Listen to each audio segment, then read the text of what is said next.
It's good now? No echo? Okay, on my end, it's been fixed for like 3 minutes, so that's how delayed this is. So I apologize if I don't answer your questions right away. Here's what I'm kind of thinking. I'm gonna just go ahead and start painting, and then hold your questions, and then I'm gonna hit a point where I'm going to need to wait for this to dry, and then I'll answer questions right there. That'll help so that I don't miss any of your questions. This, I'm not exactly sure what colors I've mixed. I'm just adding to the existing mixture and I'll link everything in the description box below after this video is published. I'm just going to start by painting some roses. And I don't know if you've heard or not, I am on Patreon now, and my Patreon supporters for November got a step-by-step rose guide and color mixing guide. So if you're interested in checking that out, you can go to patreon.com/Snowberry Design Co. and you can check it out. I've got some fun things planned for December too with holiday flowers. No echo, yay! So we're painting some fun fall flowers here. And I'm kind of speeding through these roses just because they are featured over on Patreon in detail.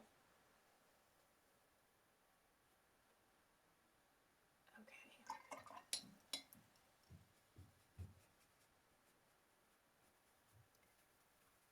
So this mixture, I'm pretty sure, is rose doré and yellow ochre that I've just kind of had here forever.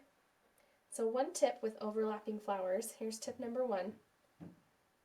I just kind of start and then I'm building my rose next to it. I like to kind of touch my flowers together so that they kind of bleed into each other. And because my paint is still wet, I'll have this nice little bleed.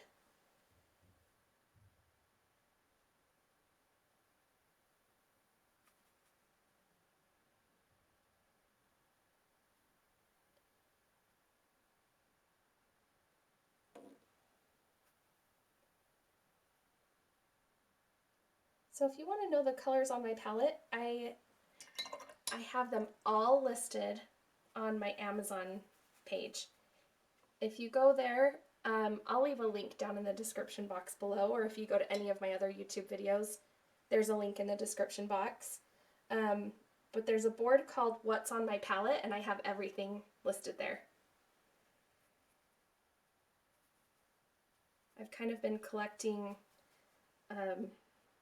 watercolor paints for the last couple of years. I remember it was Thanksgiving break, I think 2 years ago, when I got Opera Rose. And if you've been following me at all, you know how much I love Opera Rose. And that just kind of started this obsession with new paints, and as you can see, my palette has grown quite a bit. Okay, now I know tip number one was to touch flowers together when you're overlapping flowers. Sometimes if you are adding in your flowers next to each other, I suggest to just skip over the parts that would be butting up against that. But in this case, we're going to kind of do that. And I'm just going to kind of skip over that and leave a little bit of white space. The white space is important because you don't want your flowers to kind of run up right next to each other, if that kind of makes sense. Let me pull a scratch piece of paper over and show you what I mean really quick. So if you have a flower here, just get something down on the paper, really sloppy.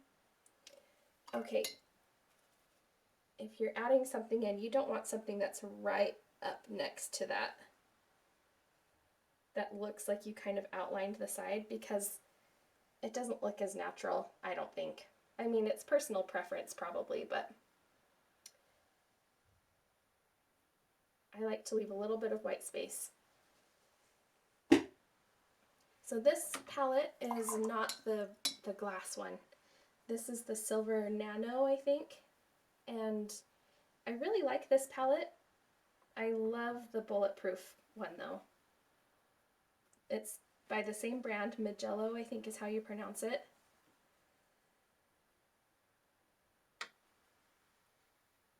I've loved both palettes, but I prefer the Bulletproof one.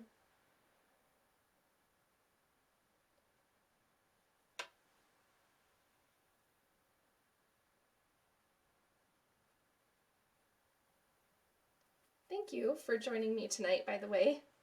This is really fun. I have to be honest with you though. So I was planning on uploading a video this morning, and the audio just did not work out. So instead of trying to scramble to film a new video, I just said, you know what, it would be fun to jump on and do a live. So that's why we're doing a live today.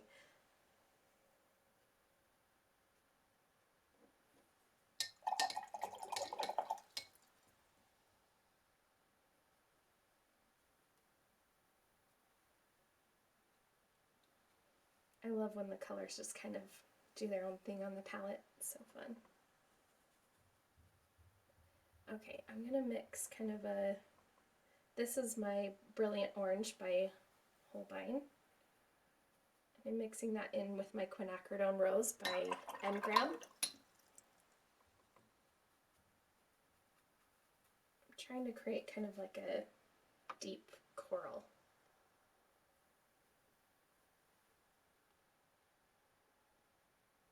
Actually, we're going to hold that thought for a second.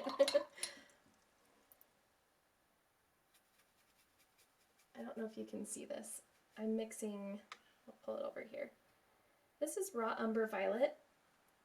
I love this color. It's brown, but it's got just a hint of that plum purple in it, and it's really beautiful. And then I'm going to mix in just a little bit of alizarin crimson. Bring out that purple a little more. I feel like Bob Ross when I explain what I'm mixing.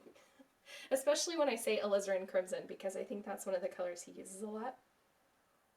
It just makes me feel very special. Okay, the same kind of rule applies when I'm adding in leaves. I'm not going right up against my rose, and I kind of cut off my leaf. So I'll show you over here. So it's kind of a half leaf.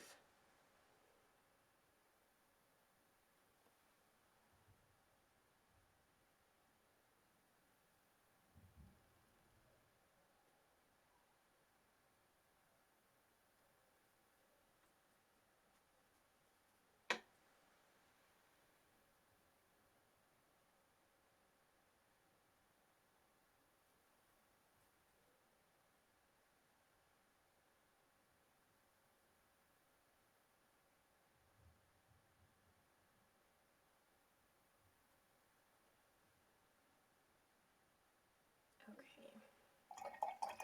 This is where things start to get fun, because we start to add in all of the other leafy elements and everything. And I'm going to use Shell Pink, which when I first got it, I didn't love it. I didn't like how opaque it was. I wanted it to be translucent, kind of like Opera Rose, but I've learned to just appreciate Shell Pink for what it is, and add lots of water to make it transparent like I want it to be. So Shell Pink.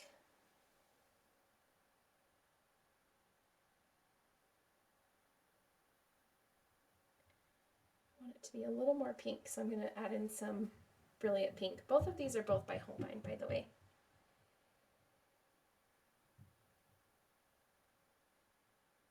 And if you want to get fancy, just touch in a little bit of pink.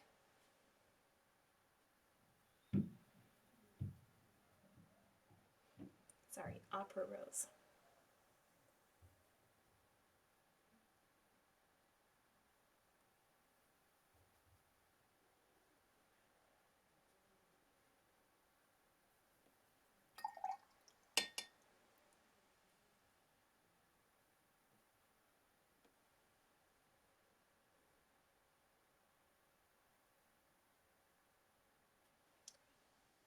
That's so fun. I don't know if you can tell. You probably can't tell, but this is really, really translucent because I just kept adding water to it. And it finally got to the point where it was kind of that see-through, transparent look that I love.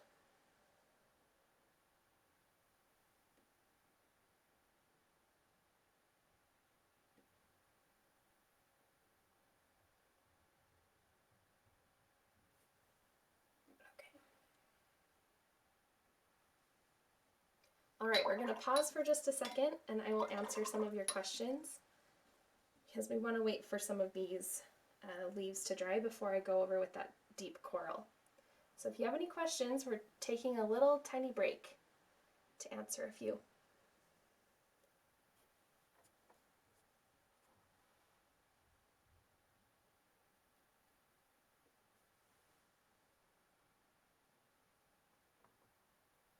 If there are no questions, I'll just keep going, but I know there's a delay, so I'll wait for just a second.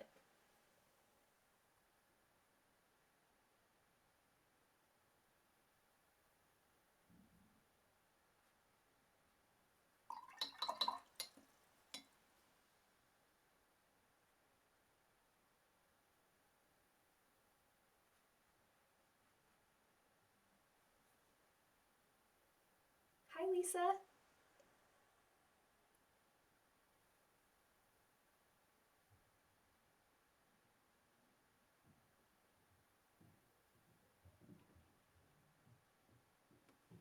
Okay, so just while I'm waiting for questions, if there are any, I've mixed alizarin crimson, a little bit of perylene maroon, which is one of my favorite kind of fall moody colors, and then more of that raw umber violet. I want this to be really deep and pretty and moody.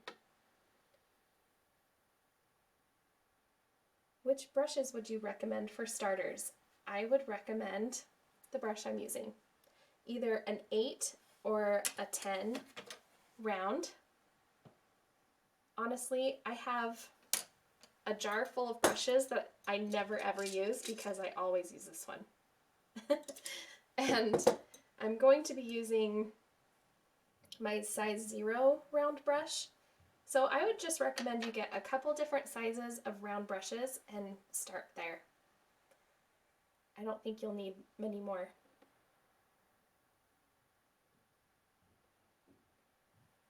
Hi Ian, I don't know what narrow boat art is, so no, I do not take my style from the narrow boat art. Can you explain how you decide where to place each element in the composition? That is a great question, and it's one that I cover a lot in my composition online course, which is opening up again in January. But there are a couple of different formulas that I've kind of gathered, and this is one of the formulas. I know that the rule of threes works, so I'm paying attention to threes. So a group of 3 main flowers, 3 focal flowers, and kind of 3 groups of leaves, and I'm going to kind of build from there. So if you kind of like that formula style and you want something like that to help get you started, definitely check out my composition course when it comes out in January. Okay, Amber asks, how do you organize your palette? Or to reorganize one, can you pop out the dried paint? Yes, I think you can. I haven't ever tried. I've had several palettes, and by the time I got this one, I knew how I liked to organize my palette. Before, it was just kind of like I started here, and then whatever new paint I got, I just added it down the line.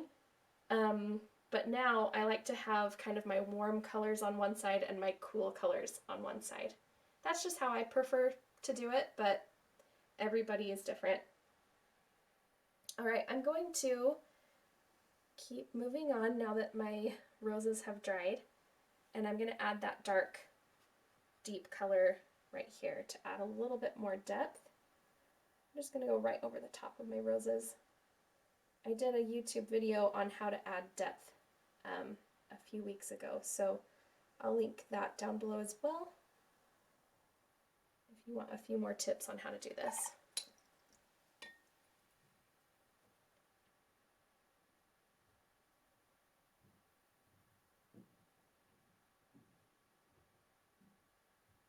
If you ever have any questions as you're painting, you can always send me a DM on Instagram, leave a comment on YouTube. I'm pretty good about responding to everything, so, and I'm here to help. I know, like, when I was first starting, I would message people or try to reach out to people, and it was like crickets. I would never hear back from anyone, and so I made a promise to myself that if I was ever in a position to share and help other people, that I would try to be as accessible as possible. So I really do try to help and answer questions and all of that stuff. So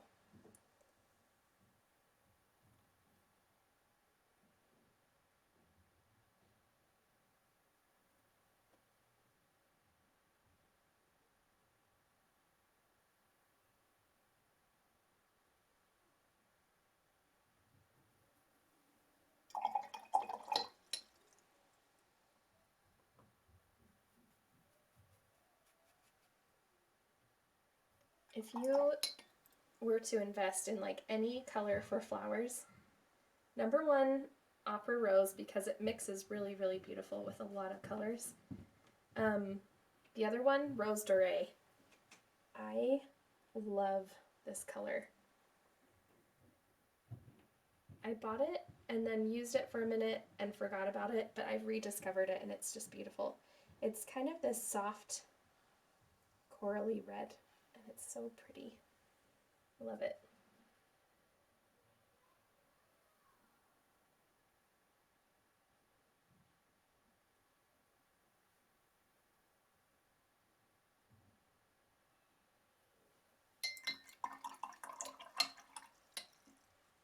Julie, I'm using a size 10 round brush, and this is the Princeton Velvet Touch. I got this one at Hobby Lobby.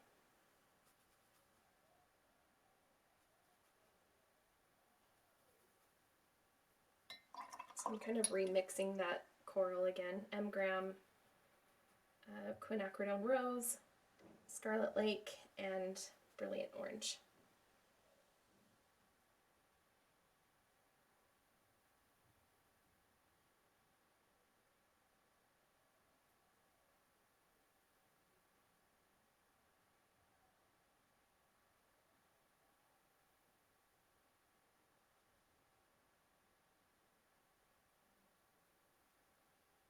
I want this to be even more orange.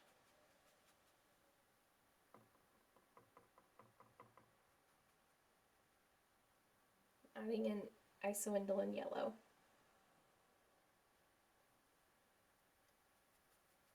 If I don't like a color, this is just this is just me. But as I'm working, I'll just change the color as I go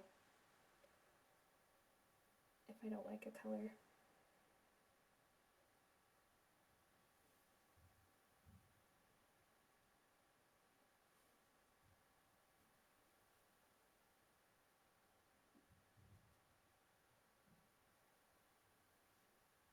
The paper I'm using is Blick Premier. It's a lot like Arches paper, but a lot cheaper. And I got it from dickblick.com.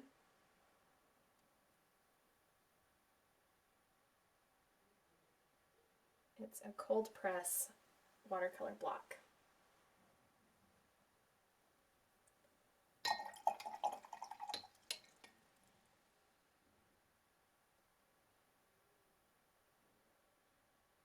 Okay, now just with plain raw umber violet, going in, adding some stems.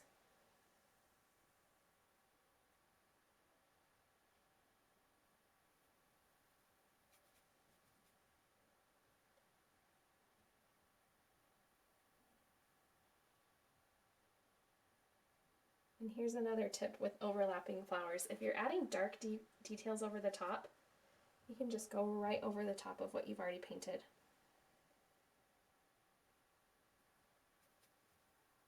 Sometimes I do that with light details too, but they just really show up nice when it's a darker paint.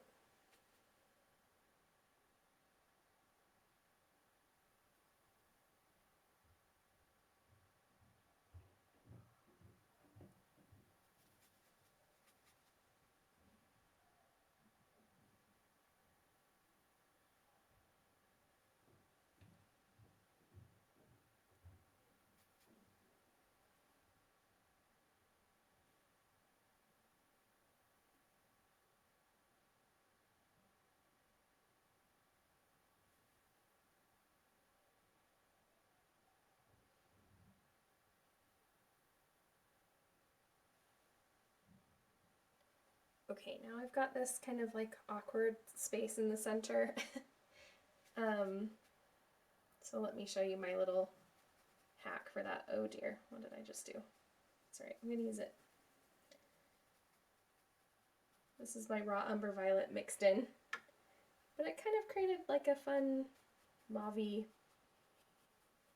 I'm just gonna use it. We'll see how it goes.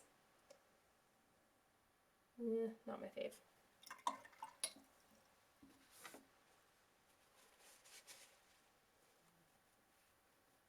We'll try that again in a second.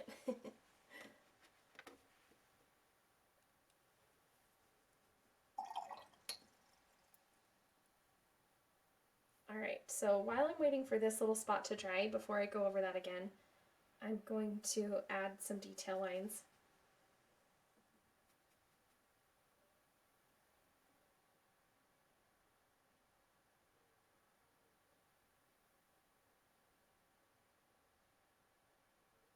Oh, and I forgot I was going to use my size 0 round brush for this part.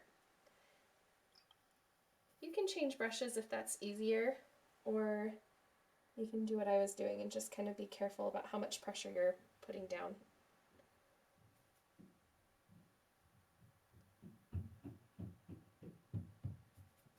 I hear my son stomping around upstairs.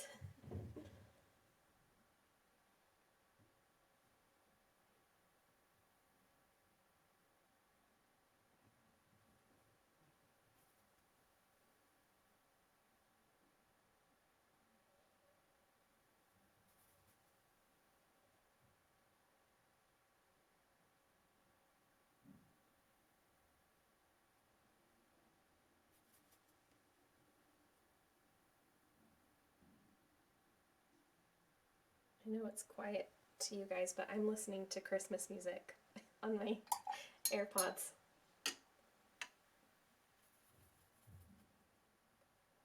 Too early for Christmas? I'm definitely in the camp where Christmas starts the day after Halloween. I didn't used to be, but now I totally am.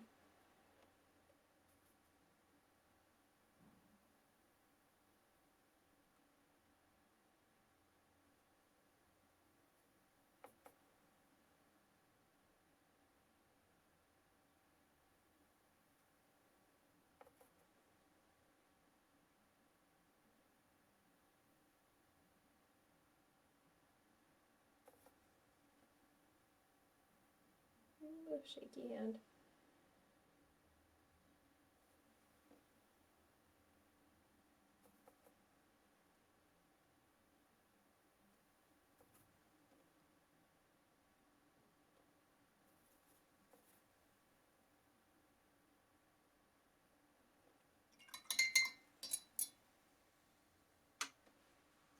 Will you guys just do me a favor too? If you are enjoying watching this, will you just hit the thumbs up button? That helps tell YouTube that it should show my channel to other people. So if you're finding this helpful or interesting or whatever, and you think other people should watch this, hit the thumbs up button for me. I would appreciate it.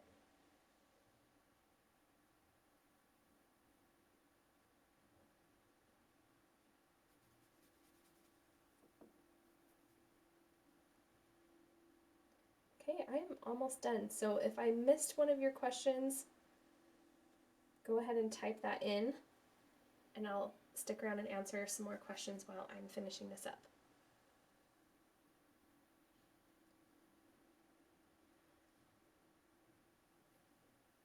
Now there are just a couple little spots that feel like they have weird little gaps, like in here and kind of on the sides. So let's see, I'm going to use raw umber violet again.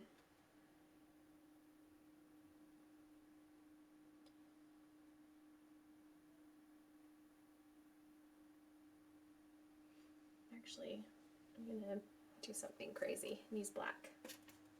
Don't typically use black, but I want something darker than raw umber violet. I think black will be what I want.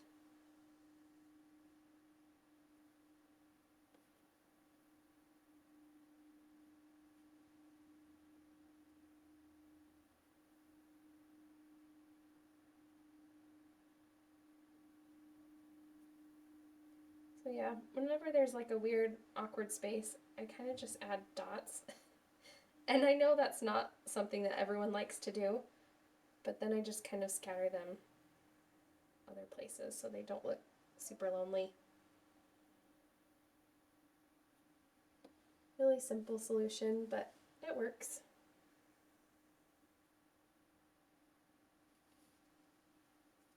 Okay, I think that's pretty much done. So let me just scroll back up really quick and see if I missed any questions. And then go ahead and type in yours if you have one.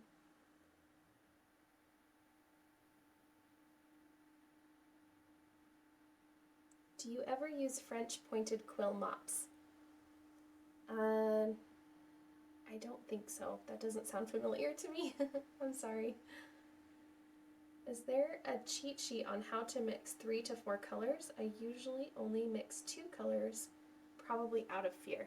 Catherine, you should just play. Play with mixing colors. Don't be afraid of them.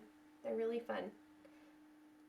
Actually, if you are still here, will you send me a DM with all of your color questions? Because I'm putting together a Skillshare class all about mixing colors for watercolor flowers, and it would really help if I had questions to help kind of guide how the class goes.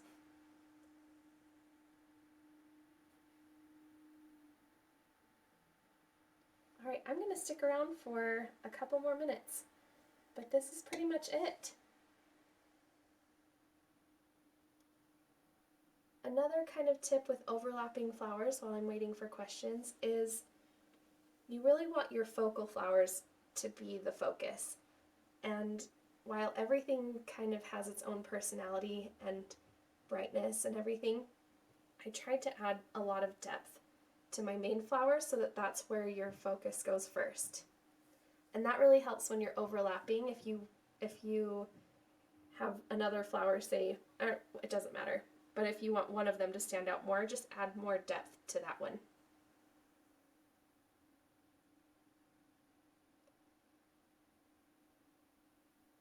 Hi,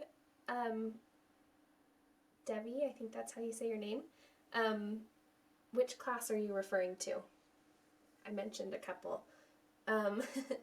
So on Skillshare, you can sign up for 2 months for free, and when I provide the link, and then you can just finish the class in 2 months. And then the other courses, they don't open up until January, but if you follow me on Instagram or if you sign up for any of my freebies, you'll get notified when I launch that again. It'll be out in January.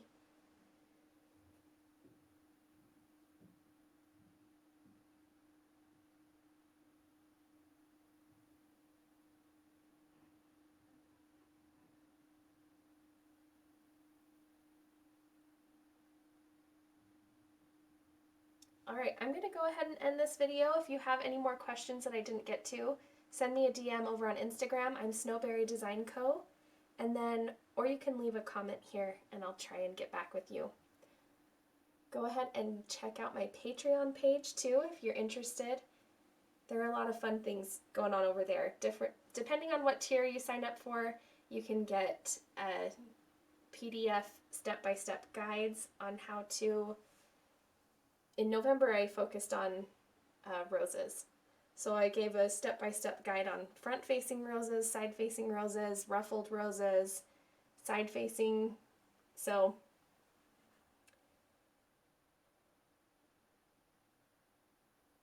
there was that, and then a companion video.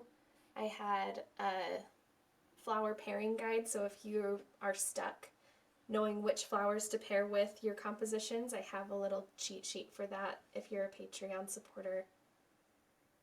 So yeah, thank you guys so much for joining me. That was fun. I will talk to you later. Yes, DM on Instagram.